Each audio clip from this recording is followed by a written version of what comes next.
तो गाइज अब आप लोग 11th क्लास में आ चुके हैं। आई होप आप लोगों की परसेंटेज भी अच्छी आई होगी और उसी के अकॉर्डिंग आप लोगों ने अपने अपने सब्जेक्ट जो कॉमर्स आर्ट्स साइंस चुना होगा। तो आज हम बात करने वाले हैं जिन लोगों ने कॉमर्स चुनी है, जिन लोगों ने आर्ट्स चुनी है, उनके एक सब्जेक्ट इकोनॉमिक्स की। उस सब्जेक्ट में हम बात करेंगे आपकी पहली बुक इकोनॉमिक्स की, stats for economics. CBSE pattern की मैं बात कर रहा हूँ। सीबीएसई पैटर्न में स्टैट्स फॉर इकोनॉमिक्स आपकी पहली बुक रहेगी इकोनॉमिक्स के अंदर और दूसरी रहेगी आपकी माइक्रो इकोनॉमिक्स। तो आज हम बात करने वाले हैं स्टैट्स फॉर इकोनॉमिक्स की। स्टैट्स फॉर इकोनॉमिक्स में आपका जो चैप्टर है वो टोटल 9 चैप्टर है। ठीक है, 9 चैप्टर में आपको एकदम डिटेल वाइज बता रखा है स्टैट्स के बारे में कि कैसे आप लोग डेटा को कलेक्ट करते हैं, कैसे आप उसको ऑर्गेनाइज करते हैं, कैसे प्रेजेंट करते हैं, कैसे उसको एनालाइज करते हैं, कैसे इंटरप्रेट करते हैं। वो सारी चीज़ें एकदम डिटेल में आपको 9 के 9 चैप्टर में बता रखी है। आप लोगों ने स्टैट्स तो पढ़ा होगा वैसे 9-10 तक, उसमें आपने देखा होगा भाई कैसा था, बार ग्राफ बनाते थे, टैली मार्क्स लगाते थे वगैरह वगैरह। अब वही सारी चीज़ें का यूज़ होगा इकोनॉमिक्स के अंदर। इकोनॉमिक्स पहली बात है क्या, तो पहले वो जान लेते हैं। आप लोग वो जान जाओगे, वो समझ जाओगे, तो आप लोग जो है फिर स्टैट्स तो आराम से कर डालोगे इकोनॉमिक्स के अंदर। तो पहले बात करते हैं कुछ इकोनॉमिक्स टर्म की। देखो भाई यहाँ पे लिखा हुआ है इकोनॉमिक्स, पहला ही वर्ड आ गया भाई हमारे पास इकोनॉमिक्स। इकोनॉमिक्स आखिर होता क्या है? इकोनॉमिक्स जो होता है ना, इकोनॉमिक में सारी चीजें आती हैं। इन्हीं सब चीजों का कॉम्बिनेशन बोल लो, कलेक्शन बोल लो, या फिर एक पूरा ग्रुप बोल लो या कंपोनेंट बोलो, ये सारी चीजें क्या है? कंपोनेंट है। ये सब मिला के, इन सबको मिला के इकोनॉमिक्स बनता है। इसमें इकोनॉमिक्स में जो पहला कंपोनेंट है क्या लिखा हुआ है भाई? कंजम्पशन या कंज्यूमर। कंज्यूमर एक वर्ड और इसी का जो दूसरा भाई है वो क्या है? कंजम्पशन है। इन दोनों को एक साथ देखते हैं। कंज्यूमर क्या है? आप लोग मार्केट जाते हो, कुछ चीज खरीदते हो, चाहे आप अपने लिए खरीदो, चाहे फैमिली के लिए खरीदो, चाहे किसी ऐसे बंदे के लिए खरीदो जिसको आप गिफ्ट देना चाहते हो, कोई दिक्कत नहीं, आपने सामान खरीदा ना, बस आप कंज्यूमर हो। द मैन या फिर हम कह सकते हैं the person who consumes goods and services is called consumer. At all simple सी बात है, कंज्यूमर समझ गए। अब अगला देखो यहाँ लिखा हुआ है सेलर। सेलर कौन है भाई? जो आपने जिससे सामान खरीदा वही सेलर है भाई। आपको उसने सामान बेचा है तो उस सेलर ही हुआ। ठीक है, सिंपल सी बात है। अगला पॉइंट देखो, प्रोड्यूसर, जिसने उस सामान को बनाया। मान लो मैंने ये मार्कर खरीदा जाके, इस मार्कर को मैंने खरीदा, मैं इसको यूज भी कर रहा हूं तो मैं कंज्यूमर हूं। मेरे को जिसने बेचा वो सेलर है, इसको बनाया जिसने वो प्रोड्यूसर होगा।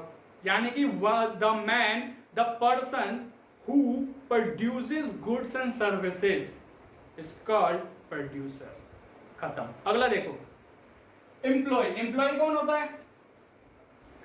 इस मार्कर को खरीदने में एक शॉप पे गया था, वहां पर एक बॉय था, वो वहां पे वर्क कर रहा था। ठीक है, और जो उसका मालिक था वो दुकानदार था, शॉप का ओनर था। तो जो बॉय है जो वहां पे वर्क कर रहा है वही एम्प्लॉय है। यानी the person who works for someone for a consideration amount is called employee. यानी कि ऐसा पर्सन जो किसी और के लिए काम करता है, उसको बदले में पैसे मिलते हैं, एम्प्लॉय है।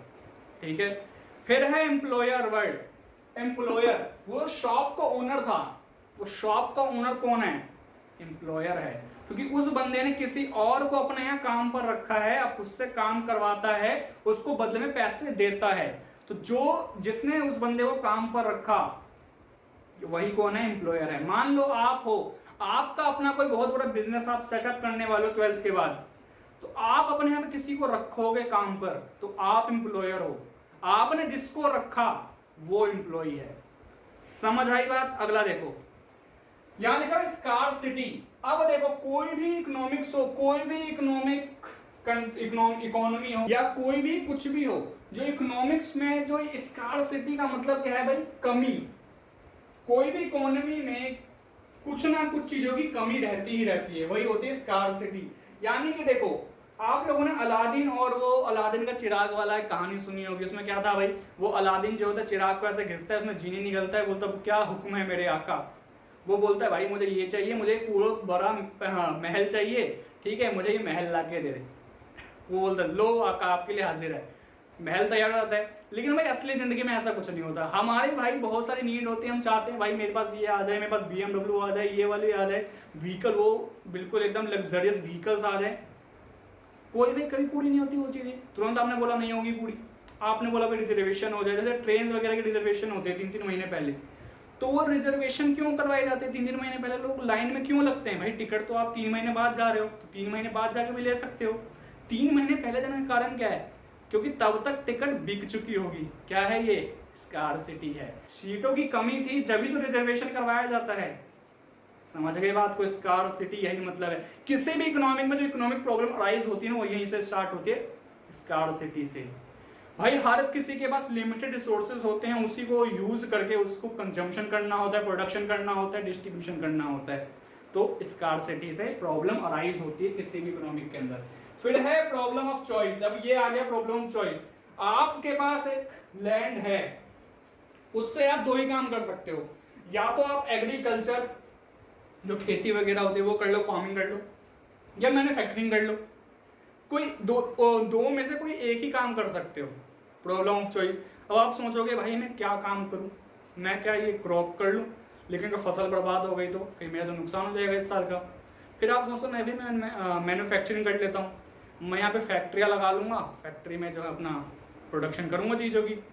फिर आप सोचोगे भाई अगर फैक्ट्री में आग लग गई तो, मशीन खराब हो गई तो, क्या है ये? Problem of choice.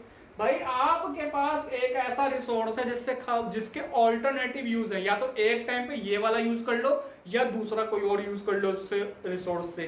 तो प्रॉब्लम ऑफ चॉइस। फिर है इकोनॉमिक एक्टिविटी। इकोनॉमिक एक्टिविटी मतलब वो सारी चीजें, कंजम्पशन, प्रोडक्शन, डिस्ट्रीब्यूशन, वो सब क्या है? इकोनॉमिक एक्टिविटी है। ठीक है। कंजम्पशन क्या है? आप लोग किसी गुड को कंज्यूम कर रहे हो, मैं मारकर वो कंज्यूम कर रहा हूं, इसका यूज करके यहां पे लिख रहा हूं, कंजम्पशन कर रहा हूं मैं। प्रोडक्शन, मैं मारकर बना रहा हूं, मैं इस रॉ मटेरियल यानी कि इसमें जो प्लास्टिक है, इसके अंदर रुई है, पन्नी लगाई हुई है इसके रुई को लपेट के, तो उस सब रॉ मटेरियल को यूज करके मैंने एक पूरा एक मार्कर तैयार कर दिया। रुई, पन्नी, प्लास्टिक सबको यूज करके, सब रॉ मटेरियल को यूज करके मैंने एक मार्कर तैयार कर दिया। क्या है ये? भाई प्रोडक्शन है। फिर डिस्ट्रीब्यूशन, मैंने भाई प्रोडक्शन करी, प्रोडक्शन करने के बाद मेरे को जो है वो गुड बिका, उससे पैसा आया, वो पैसा मैं किसको दूंगा? जिसने ये मार्कर को बनाया, मतलब मेरे वर्कर्स को। वर्कर्स को मैं पैसा कैसे दूंगा? जो उस फैक्ट्री का ओनर था उसको पैसा कैसे देना है, गवर्नमेंट के पास टैक्स कैसे पहुंचाना है, ये सारी चीजें डिस्ट्रीब्यूशन में आती है। साथ में गुड्स को कंज्यूमर्स तक कैसे पहुंचाना है वो भी इसमें ही आता है। यानी कि इनकम की डिस्ट्रीब्यूशन बोलो, गुड्स की डिस्ट्रीब्यूशन बोलो, सब कुछ इसमें आता है। तो ये हो गया भाई इकोनॉमिक एक्टिविटी। फिर है सेविंग और इन्वेस्टमेंट। सेविंग का मतलब क्या है? आपकी इनकम हुई 500 रुपए एक दिन की, ठीक है, आपने उसमें से खर्च कर दिए 300 रुपए, बचे कितने? 200 रुपए। आपने 200 रुपए आपने खर्च नहीं किए हैं, आपने खाली 300 ही खर्च किए हैं अभी तक, बचे कितने? 200। सेविंग है वो, ठीक है। फिर अब आपने उस 200 रुपए का यूज करा किसी ऐसी चीज को खरीदने में जिसकी मदद से आप अर्निंग कर सकते हो फ्यूचर के अंदर। क्या है वो? इन्वेस्टमेंट है। समझ आई बात? आपने 500 रुपए कमाए, 500 में 300 खर्च कर दिए, बाकी बचे 200, वो सेविंग हुई। उस 200 का भी आपने यूज कर लिया किसी ऐसी चीज को खरीदने में जिससे आपको इनकम हो सके फ्यूचर के अंदर, इन्वेस्टमेंट। अब बात करते हैं स्टैट्स की। ये तो हो गए आपके सारे इकोनॉमिक के जो टर्म्स थी, क्लियर आपको हो गई होंगी। अगर नहीं हुई क्लियर तो भाई दोबारा से वीडियो देखो, ठीक है। अब आगे देखो, यहां लिखा हुआ है स्टैट्स। स्टैट्स को आप दो सेंस में समझ सकते हो। पहले प्लूरल सेंस। प्लूरल सेंस में क्या मतलब है भाई स्टैट्स का? इसका मतलब है information in terms of numbers. Numbers की टर्म्स में इंफॉर्मेशन। वेट, ये अधूरी इंफॉर्मेशन है। आप जो कह रहे हो कि सिर्फ आप नंबर लिख दोगे तो वो स्टैट्स हो जाएगा, भैया नहीं, ये गलत है।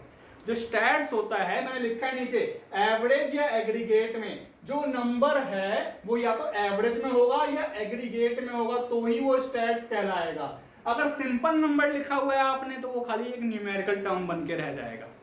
सिंपल सी बात है। अगला देखो, सिंगुलर सेंस में भाई टेक्निक या मेथड, वो सारी टेक्निक या मेथड जिनका यूज करके आप क्या करते हो? क्वांटिटेटिव डेटा को कलेक्ट करते हो, ऑर्गेनाइज करते हो, उसको प्रेजेंट करते हो ताकि आपको सामने वाले को समझा सको और एनालाइज करते हो उसको इंटरप्रेट करते हो स्टैट्स सिंगुलर सेंस में, ठीक है। तो ये तो बात हो गई भाई, मेन बात खत्म। और जो ये collection, organisation, presentation, analysis and interpretation है, इन सब को ही भाई स्टेजेस ऑफ स्टैट्स भी कहते हैं। यही क्या है, स्टेट्स की स्टेजेस हैं। यही सारी चीजें वहीं पे अभी आप नेक्स्ट चैप्टर में जितने भी आपके आने वाले हैं 2, 3, 4, 5, 6, 7, 8, 9 तक, उन सारे चैप्टरों के अंदर आप यही सारी चीजें देखने वाले हैं डिटेल में एकदम, ठीक है। अब बात करते हैं इसके फीचर्स की। तो भाई फीचर में पहला आता है एग्रीगेट ऑफ फैक्ट्स। तो स्टैट्स है भाई आपका फैक्ट्स का ही एग्रीगेट है। फैक्ट्स बोले तो सर, फैक्ट्स बोले अगर तो मान लो आपने बोला एक कॉलेज में 1000 स्टूडेंट हैं, ये आपने बोला, कुछ गलत नहीं बोला आपने, बिल्कुल सही बोला। लेकिन ये स्टैट्स नहीं है, ये स्टैट्स नहीं है। क्या है, ये आधी इंफॉर्मेशन है। तो खाली क्या है, न्यूमेरिकल टर्म बन के रह जाएगा। मैंने क्या बोला, फैक्ट्स का एग्रीगेट होता है ये, फैक्ट्स का एग्रीगेट। तो आपको इसमें पूरा लिखना पड़ेगा, in a college 1000 students of which 300 of arts, 300 of commerce and 400 of science। आपने बोल दिया, बस आपको पता है 300 बच्चे आर्ट्स में, 300 बच्चे कॉमर्स में, 400 बच्चे साइंस में, बस यही क्या फैक्ट है आपके पास। फैक्ट क्या, सच्चाई। 300 आर्ट्स के, 300 कॉमर्स के, 400 साइंस के, एग्रीगेट ऑफ फैक्ट। इन सब का जोड़ी क्या है, 1000 है। तो एग्रीगेट ऑफ फैक्ट्स यही होता है इसका मतलब। फिर है न्यूमेरिकली एक्सप्रेस। जो आपका स्टैट्स है इसको आप न्यूमेरिकली एक्सप्रेस कर सकते हो, नंबर के फॉर्म में एक्सप्रेस कर सकते हो। भैया ये वही तो है, तो लिखा मैंने 300 of arts, 300 of commerce, 400 of science. ये जो डेटा होता है स्टैट्स के अंदर वो न्यूमेरिकल टर्म में ही होता है, क्वांटिटी की टर्म में होता है, यानी कि क्वांटिटेटिव टर्म में होता है। क्वालिटेटिव वर्ड यहाँ पे आता ही नहीं है। क्वालिटेटिव मतलब small, honesty, big, tall, nice वगैरह वगैरह सब जो जितनी भी बातें क्वालिटेटिव वाली वो कुछ नहीं आता है। सिंपल नंबर के टर्म में आपको स्टैट्स के अंदर डेटा देखने को मिलता है, सिंपल नंबर के टर्म में। फॉर एग्जांपल इरफान पठान और सचिन तेंदुलकर की बात करते हैं। इरफान पठान का अगर बोले कि इरफान पठान जो है टॉल है सचिन के मुकाबले, सचिन के कंपैरिजन में टॉल है इरफान पठान, क्या है ये, स्टैट्स नहीं है। अगर मैं बोलूँ इरफान पठान की हाइट जो है 6 फीट 4 इंच है एंड सचिन की हाइट 5 फीट 4 इंच है, ये क्या है, न्यूमेरिकल है। ये क्या है, न्यूमेरिकल है, नंबर की फॉर्म में आपने इंफॉर्मेशन दी है, न्यूमेरिकल। अगर मैं टॉल और शॉर्ट की बात करता तो भाई न्यूमेरिकल नहीं होता, ये क्वालिटेटिव होता। अगला बात देखो, यहाँ पे लिखा हुआ है प्री डिटरमाइंड ऑब्जेक्टिव। आप जब भी स्टैट्स में आप डेटा कलेक्ट करते हो, उसको ऑर्गेनाइज करते हो, आपके पास कोई ना कोई ऑब्जेक्टिव होना चाहिए। आप किस पर्पज से कर रहे हो डेटा कलेक्ट। मान लो आपके एग्जाम में आपको मार्क्स दिए जाते हैं, 10th में आपने मार्क्स देख होंगे अपने, अभी रिजल्ट खैर आपका आया नहीं है आज की डेट 1 अगस्त तक, तो आजकल में आ जाएगा, ठीक है। जब मार्क्स देखोगे, क्योंकि आप लोग तैयारी करना स्टार्ट कर चुके हो, ठीक है। अब मैं आपको यहाँ पे समझाना चाह रहा था यहाँ पे कि देखो 10th में आपके जो भी मार्क्स आएंगे आपको उसमें देखने को मिलेगा। अगर मान लो आपके मार्क्स सिंपल ऐसे लिख दे भाई कि भाई ये लो 99, 95, 94, 99, 96, ऐसे करके मार्क्स लिख दे, आप कहीं पहचान पाओगे भैया मेरे हिंदी में कितने हैं, इंग्लिश में कितने हैं, टर्म 1 के कितने हैं इसके अंदर, और साइंस में कितने आए हैं, संस्कृत में कितने आए हैं, कभी पहचान पाओगे इसके अंदर? नहीं। तो भाई जो भी डेटा आपने लिखा है, प्रेजेंट करा है, उसका पर्पस क्या है, ये डेटा किस बारे में है, आप ये डेटा लिख क्यों रहे हो, यहाँ पे नंबर लिख क्यों रहे हो, आपका ऑब्जेक्टिव क्या है, तो आप बताओगे भाई ये मार्क्स हैं बच्चों के, कौन से मार्क्स हैं, ये टर्म 2 के मार्क्स हैं, यानी कि जो भी आपका प्री बोर्ड जो भी हुआ था उन सबको मिला के ये मार्क्स दिया गया है, और ये हिंदी में इतने हैं, संस्कृत में इतने हैं, इंग्लिश में इतने हैं, साइंस में इतने हैं, और ये एसएसटी में इतने हैं। ये सब क्या ऑब्जेक्टिव है भाई, ये मार्क्स किस सब्जेक्ट में दिए जा रहे हैं, किस चीज के लिए दिए जा रहे हैं, प्री डिटरमाइंड ऑब्जेक्टिव। आपका ऑब्जेक्टिव क्या है, ये डेटा कलेक्ट करने का, डेटा को लिखने का क्या ऑब्जेक्टिव है भाई। फिर है collected in a systematic manner, जो डेटा होता है वो एकदम सिस्टमैटिक मैनर में कलेक्ट किया जाता है ताकि कोई कंफ्यूजन ना हो बाद में। एकदम सिस्टमेटिक तरीके से कलेक्ट करते हैं। पहले टर्म 1 का डेटा ले लिया आपकी क्लास 10th के मार्क्स लेने के लिए, फिर आपके प्री बोर्ड के मार्क्स को देखेंगे, फिर आपके जो भी इंटरनल जो भी जितने भी आपने प्रोजेक्ट वगैरह दिए थे उनके मार्क्स को देखेंगे। तो ये क्या सिस्टमेटिक मैनर में। अगर वो लोग पहले आप बोलते भाई लाओ भाई प्री बोर्ड के मार्क्स पहले लाओ दिखाओ, आपने देखा अच्छा जी ये है, फिर वो बोलते लाओ टर्म 1 के दिखाओ, फिर कभी बोलते नहीं भाई पहले हम प्रोजेक्ट का देखते हैं, नहीं होता, कुछ भी कंफ्यूजन रहती डेटा की। तो उन्होंने एकदम सिस्टमेटिक है, पहले टर्म 1 के मार्क्स देखे कितने आए थे, फिर इंटरनल असेसमेंट जितने भी थे प्रोजेक्ट वगैरह, फिर आपका प्री बोर्ड वगैरह हुआ था अगर तो उसके मार्क्स देखे। तो क्या है ये सिस्टमेटिक तरीके से आपने एकदम डेटा को कलेक्ट किया। फिर रीजनेबल एक्यूरेसी, जो आपका डेटा होता है स्टैट्स के अंदर वो 100% तो भाई करेक्ट नहीं होता है, लेकिन हाँ एक हद तक ये एकदम करेक्ट डेटा होता है। इसलिए बोला ना रीजनेबल एक्यूरेसी रहती है डेटा की, मतलब जरूरी नहीं है कि जो डेटा आपने कलेक्ट किया बिल्कुल गलत ही हो, वो सही भी हो सकता है। अगला देखो इसको नेचर ऑफ स्टैट्स, जो स्टैट्स का जो नेचर है, स्टैट्स का नेचर कैसा न्यूमेरिकल टर्म में होता है। स्टैट्स कैसे टर्म में होता है, न्यूमेरिकल टर्म में होता है, क्वांटिटेटिव टर्म में होता है। और इसके साथ ही जो स्टैट्स का जो नेचर है क्वांटिटेटिव तो होता है, लेकिन साथ में ये साइंस भी है, साथ में आर्ट्स भी है। अब बोलो सर कैसे, जो स्टैट्स है वो साइंस भी आर्ट्स भी कैसे? देखो साइंस इसलिए है क्योंकि स्टैट्स का जो न्यूमेरिकल डेटा होता है उसको एकदम सिस्टमैटिक तरीके से पढ़ा जाता है। आर्ट्स कैसे है, जो डेटा है इसके अंदर उस डेटा को रियल लाइफ प्रॉब्लम से रिलेट करके देखा जाता है। तो एज एन ये भी साइंस भी है, एज एन ये आर्ट्स भी है, दोनों ही है। फिर है सब्जेक्ट मैटर ऑफ स्टैट्स, इसमें पहला है डिस्क्रिप्टिव स्टैट्स और दूसरा है इन्फरेंशियल स्टैट्स। डिस्क्रिप्टिव, अगर मैं एक एक बच्चे की एकदम डिटेल में स्टडी करूं, जैसे मान लो मैंने बोला क्लास 10th में एक स्कूल में मान लो क्लास 10th में टोटल 500 स्टूडेंट्स थे, सबके जो टोटल जो नंबर आया है सबका वो आया है भाई 99% के आसपास ऑन एन एवरेज। ये क्या है, इनफ्रेंशियल स्टैट्स है। मैंने यूनिवर्स में बोल दिया पूरा एक ही बार में कि भाई सबके 99% आए हैं ऑन एन एवरेज, जितने भी बच्चे हैं 500 में सबके 99% आए हैं। क्या है ये, इनफ्रेंशियल स्टैट्स, मतलब एक ही बार में पूरे ग्रुप की बात कर लूं इनफरेंशियल। अगर मैं एक एक सिंगल बच्चे की बात करूं, मैं बोलूं भाई 99 नहीं, किसी के भाई 80 भी आए हैं, किसी के 85 भी आए हैं, किसी के 92 भी आए हैं, किसी के 98 भी आए हैं। अगर मैं ऐसे ऐसे करके बात करूं, एक एक बच्चे की बात करूं, लाइक इस बच्चे की जिसके 80 आए हैं, उस बच्चे की अगर मैं बात करूं, उसके एकदम डिटेल में स्टडी कर रहा हूं मैं भाई इस बच्चे कितने आए हैं। क्या है ये, डिस्क्रिप्टिव स्टैट्स, मतलब आप एकदम डिटेल में डीपली घुस के उसको स्टडी कर रहे हो, डिस्क्रिप्टिव। अगर आप केवल कुछ सैंपल के बेस पर ही पूरे ग्रुप का बता दे रहे हो, इनफरेंशियल। समझ आई बात? अगला देखो limitation of stats, study of numerical facts only. ये खाली न्यूमेरिकल फैक्ट्स को स्टडी करता है, इसको क्वालिटेटिव से कोई मतलब नहीं है। अभी मैंने आपको ऊपर बताया था भाई इसको खाली न्यूमेरिकल टर्म में एक्सप्रेस कर सकते हैं, ये फैक्ट्स का एग्रीगेट होता है। फैक्ट्स भी कैसे, न्यूमेरिकल टर्म में। क्वालिटेटिव टर्म्स इसको मंजूरी नहीं है। क्वालिटेटिव मतलब honesty, small, tall, big, large, short, ये सब, इससे इसको कोई मतलब नहीं है। से केवल इसको मतलब है किससे, नंबर से। नंबर कितना दिया हुआ भाई आपको वो मैटर करता है इसके अंदर। फिर है स्टडी ऑफ एग्रीगेट्स ओनली। अभी मैंने आपको बताया एग्रीगेट्स की स्टडी करता है भाई ये। अगर आपने सिंपल लिख दिया 1000 स्टूडेंट्स, ठीक है, तो ये तो एग्रीगेट तो है बट इसमें फैक्ट नहीं है, इसमें आधा अधूरा है। तो एग्रीगेट ऑफ फैक्ट्स वही है कि भाई जो फैक्ट्स है उसका एग्रीगेटली ये स्टडी करता है। एक और एग्जांपल अगर ले यहाँ पे, आप मान लो आपके टीचर हैं, आपके टीचर की इनकम मान लो 50,000 पर मंथ है, ठीक है, ये खाली हमारे लिए एक न्यूमेरिकल इंफॉर्मेशन है। टीचर की इनकम खाली एक टीचर की इनकम है, ये एग्रीगेट नहीं है।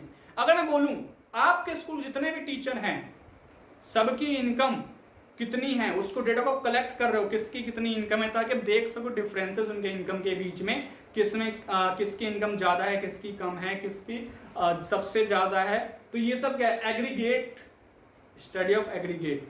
केवल एक टीचर की आप इनकम को देख रहे हो नहीं है वो स्टैट्स यानी कि। अगर आप पूरे सभी टीचरों की इनकम देख रहे हो, वो क्या है भाई, एग्रीगेट है। समझ आई बात। अगला देखो, can be use only by experts. अब देखो आप लोग 11th क्लास में पहुंच गए हो, अब आपको बोल दिया जाए, आप लोगों ने अभी आर्ट्स लिया है, ठीक है, अब आपको बोल दिया जाए चल भाई एक ना साइंस का एक वर्क है, एक एक्टिविटी वो करके दिखा। तुझे ना बस ज़्यादा कुछ नहीं करना, ये जो केमिकल रखा हुआ है ना, इस केमिकल को मिलाना है आपस में और रिएक्शन कर बताना है कैसा आएगा। तो क्या आप कर पाओगे भैया? आपको पता ही नहीं है कि वो केमिकल क्या है, केमिकल का नाम क्या है, उस केमिकल को मिलाने से कोई धमाका तो नहीं हो जाएगा, तो आप बता तो पाओगे नहीं। तो क्या है भैया, आप एक्सपर्ट तो हो नहीं कोई इस मामले में, आपको केमिकल का नाम भी नहीं पता, तो भाई क्या है कि आप आधा टेढ़ा कर दोगे और जैसे आपने केमिकल मिलाया बूम बट खत्म, सब खत्म।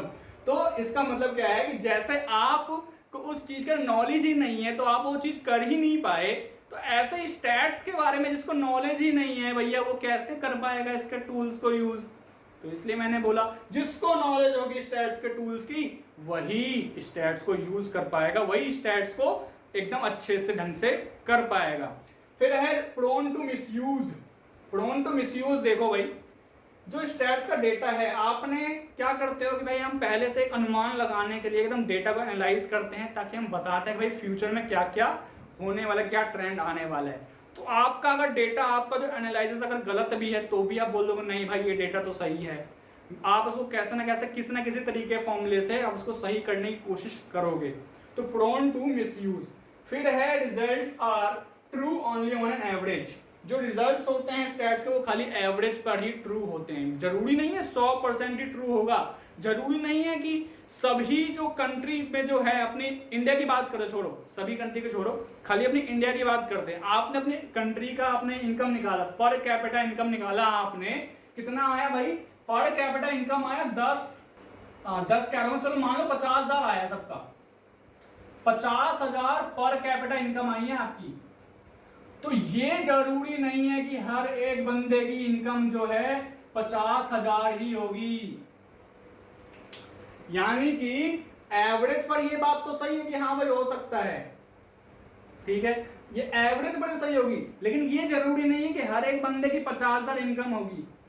किसी की भाई 50,000 से बहुत कम हो सकती है, किसी की 50,000 से बहुत ज्यादा हो सकती है। कुछ जो बिजनेसमैन है बड़े बड़े, उनकी करोड़ों में इनकम है, कुछ जो छोटे से मैकेनिक वगैरह है उनकी हजारों में भी 10,000 15,000 के आसपास है।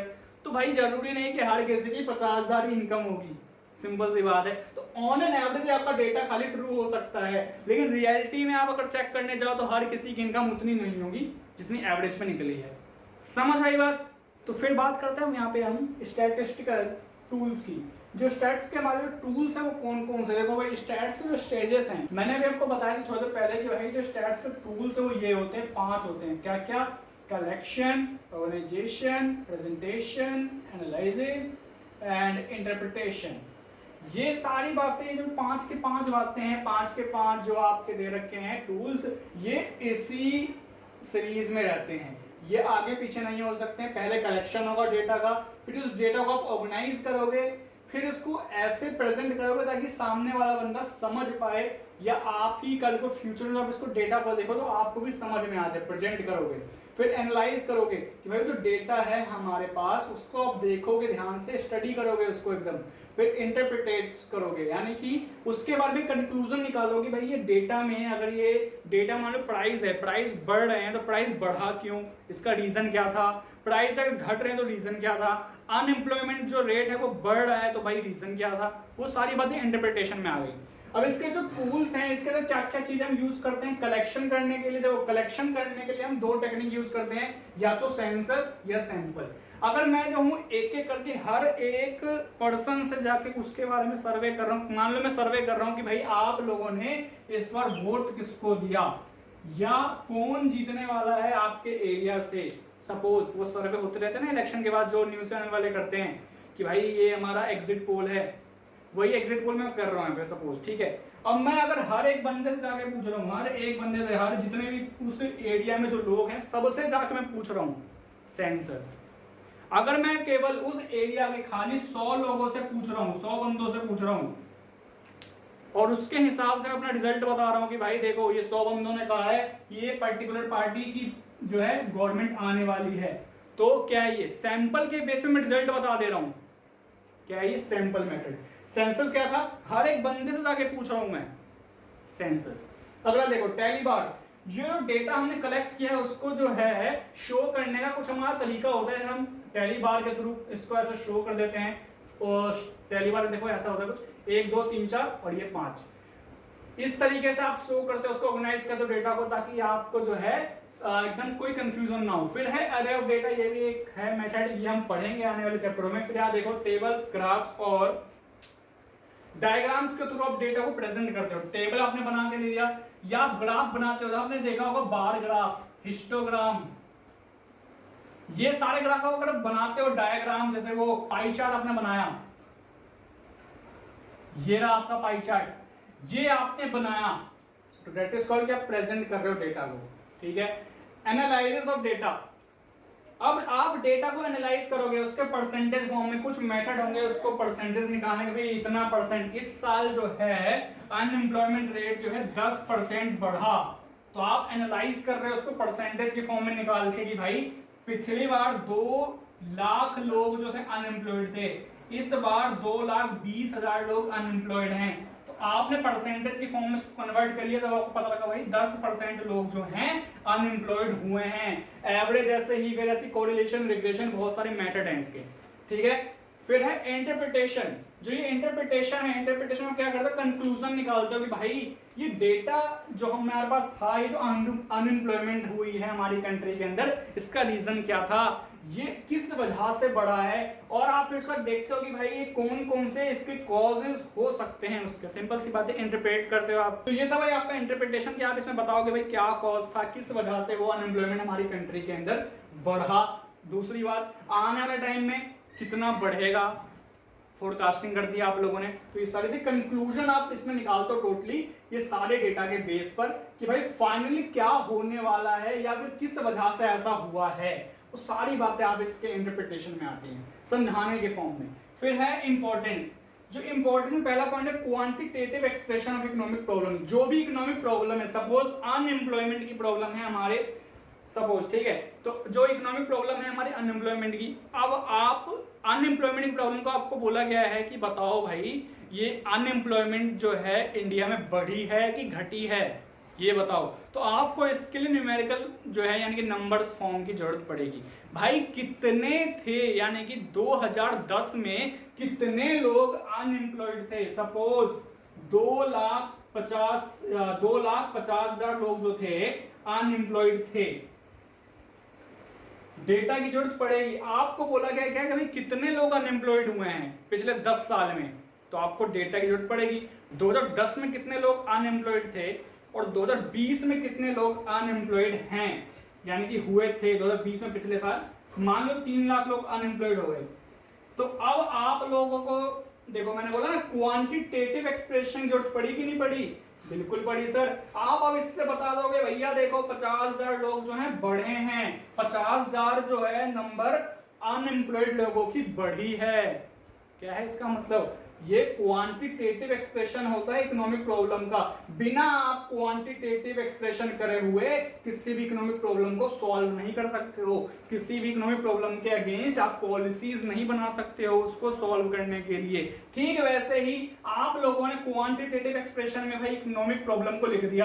अब आप देखोगे भाई 50,000 जो लोग बढ़े हैं अनएम्प्लॉयमेंट में, ये किस वजह से बढ़े हैं, क्या आ गया, कॉज। रीजन क्या था भाई अनएम्प्लॉयमेंट बढ़ने का, क्या पॉपुलेशन बढ़ी है इस वजह से हुआ है, क्या जो है कंट्री के अंदर फैक्ट्रियां बंद हो गई हैं, क्या हमने पिछले 10 साल में एक भी नई फैक्ट्री लगाई है कि नहीं लगाई है, क्या हमने मेक इन इंडिया प्रोजेक्ट के अंदर हमने नई कंपनियों को अपने यहाँ इन्वेस्टमेंट करने का मौका देने के लिए बुलाया है कि नहीं बुलाया है। वो सारी बातें देखो भाई रीजन क्या था अनएम्प्लॉयमेंट रेट बढ़ने का। ठीक है, फिर आपको पता लग गया भाई किस वजह से अनएम्प्लॉयमेंट बढ़ा है इंडिया के अंदर, तो अब आप उसके लिए उसका इलाज करना स्टार्ट करोगे, यानी इफेक्ट, उसके लिए आप जो पॉसिबल मेजर्स हैं वो लेना स्टार्ट करोगे ताकि इस अनएम्प्लॉयमेंट रेट को बढ़ने से रोका जा सके और जो पहले से अनएम्प्लॉयमेंट बढ़ चुकी है उसको भी कम किया जा सके, उसको भी लोगों को एम्प्लॉयमेंट दी जा सके। तो इफेक्ट रिलेशनशिप। फिर इकोनॉमिक फोरकास्टिंग। अब आप लोग देख रहे हो भाई, हर साल तो देखो भाई 10 साल में 50,000 लोग जो हैं अनएम्प्लॉयड हो गए। अब आने वाले 10 साल का आपसे पूछा जाए भाई बताओ 2030 में कितने लोग अनएम्प्लॉयड होंगे, 2030 आने तक कितने लोग अनएम्प्लॉयड हो जाएंगे। तो अब आप बोल दोगे भैया देखो पिछले 10 साल में तो भाई 50,000 बढ़े, तो यानी कि आने वाले 10 साल में 50,000 ही बढ़ेंगे, 3,50,000 के आसपास जो लोग हैं वो अनएम्प्लॉयड होंगे। That is called forecasting. ये फोरकास्टिंग है, एस्ट्रोलॉजी वाली प्रिडिक्शन नहीं है कि भाई मैंने बोल दिया मैं भाई बहुत बड़ा सन्यासी हूँ भाई बच्चा 2030 में 50,000 लोग बढ़ जाएंगे अनएम्प्लॉयमेंट में। मैं कोई वो एस्ट्रोलॉजी की बात नहीं कर रहा यहाँ पे। ये खाली प्रिडिक्शन नहीं है, ये फोरकास्टिंग है, ये एस्टिमेशन करी जाती है कि भाई इतने के आसपास हो जाएगा, इतने के आसपास 2030 में अनएम्प्लॉयमेंट रेट होगा कंट्री के अंदर, अनएम्प्लॉयमेंट जो पर्सन्स है वो इतने होंगे। ये एस्टिमेशन है खाली, इसलिए इसको बोला गया फोरकास्टिंग, नॉट एस्ट्रोलॉजी प्रिडिक्शन। ये ध्यान रखना, एस्ट्रोलॉजी प्रिडिक्शन और इकोनॉमिक फोरकास्टिंग में बहुत बड़ा डिफरेंस होता है। ठीक है, फिर है फॉर्मुलेशन ऑफ पॉलिसीज। अब गवर्नमेंट को भाई पता लग गया हमारी कंट्री के अंदर लोग बेरोजगार हो रहे हैं, लोग अनएम्प्लॉयड हो रहे हैं, तो भैया किस वजह से हो रहे हैं पता लग गया। अब किस वजह से हो रहे हैं उस वजह को वो सॉल्व करेंगे, उस वजह को मिटाएंगे, उस वजह को जो है ठीक करने की कोशिश करेंगे, तो उसके लिए पॉलिसीज बनाएंगे। तो that is called formulation of policies. भाई लोगों को रोजगार देने के लिए मुझे भाई मेक इन इंडिया प्रोजेक्ट शुरू करना पड़ेगा। मेक इन इंडिया के तहत मुझे जो बहुत सी कंट्रीज से जो कंपनीज हैं उन कंपनीज को बोलना पड़ेगा आइए हमारे यहाँ रोजगार की, हमारे यहाँ कंपनी लगाइए और हमारे कंट्री के लोगों को रोजगार दीजिए, एम्प्लॉयमेंट दीजिए। तो वगैरह वगैरह जो गवर्नमेंट है पॉलिसीज बनाती हैं इसी सब डेटा के बेस पर। ठीक है, सपोज कंट्री के अंदर जो है प्राइस भी बढ़ रहे हैं, मान लो 2016 से प्राइस बढ़ रहे हैं, 2020 के बीच में हर साल जो है प्राइस बढ़ ही रहे हैं। तो इसके बेस पर अब गवर्नमेंट देखेगी भाई हर साल प्राइस बढ़ रहे हैं, इकोनॉमिक फोरकास्टर्स ने कह दिया भैया 2021 में भी प्राइस बढ़ने वाले हैं, तो गवर्नमेंट अब उसके हिसाब से भी पॉलिसीज बनाएगी भैया प्राइस क्यों बढ़ रहे हैं, क्या रीजन है, क्या भाई हम टैक्स ज्यादा ले रहे हैं, क्या इंटरनेशनल मार्केट में ज्यादा प्राइस हो गया है उस चीज का, क्या हमारे यहाँ जो है कोई भाई ब्लैक मार्केटिंग तो नहीं कर रहा, वो कॉज क्या है प्राइस बढ़ने का वो देखेगी। ठीक है, देख लिया। अब जो कॉस्ट पता लग गया उसके हिसाब से रिमेडीज तैयार करेगी, उसके यहाँ से पॉलिसीज बनाएगी ताकि जो प्राइस है उसको कम किया जा सके, इन्फ्लेशन को कंट्रोल किया जा सके। तो भाई ये था आपका पूरा स्टैट्स फॉर इकोनॉमिक्स का पूरा चैप्टर आपका आज यहाँ पे खत्म होता है, समाप्त होता है। आई होप आपको ये सारा का सारा पूरा का पूरा चैप्टर समझ में आया होगा।